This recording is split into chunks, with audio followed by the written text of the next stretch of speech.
Narsapur Bharatiya Janata party కార్యాలయంలో BJP నాయకులు press meet నిర్వహించారు. ఈ కార్యక్రమంలో బీజేపీ రాష్ట్ర కార్యవర్గ సభ్యులు మురళీ యాదవ్, నర్సాపూర్ నియోజకవర్గ assembly convener Ramanarao Mudiraj, OBC Morcha రాష్ట్ర ఉపాధ్యక్షులు చిన్న రమేష్ గౌడ్, ఓబీసీ మోర్చా రాష్ట్ర అధికార ప్రతినిధి పెద్ద రమేష్ గౌడ్, బీజేపీ రాష్ట్ర councillor member councillor Rajender, councillor Sangasani Suresh, councillor Yadagiri, Narsapur పట్టణ అధ్యక్షులు ఆంజనేయులు గౌడ్, జిల్లా కార్యవర్గ సభ్యులు బాలరాజు, నర్సాపూర్ పట్టణ ప్రధాన కార్యదర్శి రామిరెడ్డి, శ్రీకాంత్, బూత్ అధ్యక్షులు రమేష్, నర్సింగ్, ఆంజనేయులు తదితరులు పాల్గొనడం జరిగింది. విశ్వకర్మ యోజన 17,000 కోట్లతోనే విశ్వకర్మ యోజన మొత్తం జాతీయ స్థాయిలో సాగుతూ ఉన్నది. మొత్తం వారికి ఎవరైతే విశ్వకర్మ యోజన వాళ్ళకు మీటింగ్ పోయిన కూడా 500 నుంచి 600 రూపాయలు ఫ్రీగా వసతి మరియు 15,000 రూపాయలు ఎక్స్పెండిషన్ కూడా వాళ్ళకు పోయిన వాళ్ళకు 5 రోజులకు కూడా ఇవ్వడం జరుగుతూ ఉంది. ఏదైతే కేంద్ర ప్రభుత్వం చేసుకున్న అనేకమైన సంక్షేమ కార్యక్రమాలు ఈరోజు భారతీయ జనతా పార్టీ చేస్తూ ఉన్నది. అట్లా ఈ కార్యక్రమం ఉద్దేశించి రాష్ట్ర కార్యవర్గ సభ్యులు మురళీ యాదవ్ మాట్లాడారు. పత్రికా సోదరులకు నమస్కారం. నిన్న కాంగ్రెస్ పార్టీ వాళ్ళు రుణమాఫీ చేసినామని సంబరాలు చేసుకున్నారు.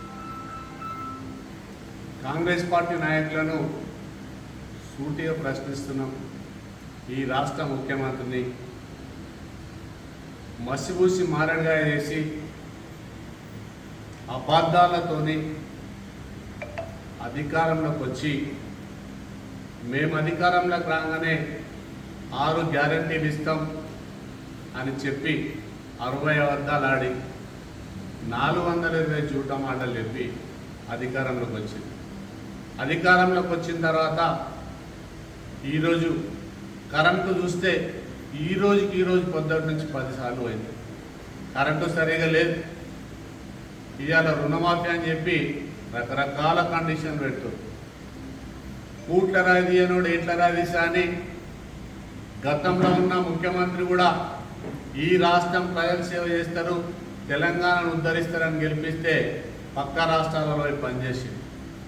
ఇవాళ కాంగ్రెస్ పార్టీ పరిపాలన ఈ రాష్ట్రానికి కొత్తేం కాదు.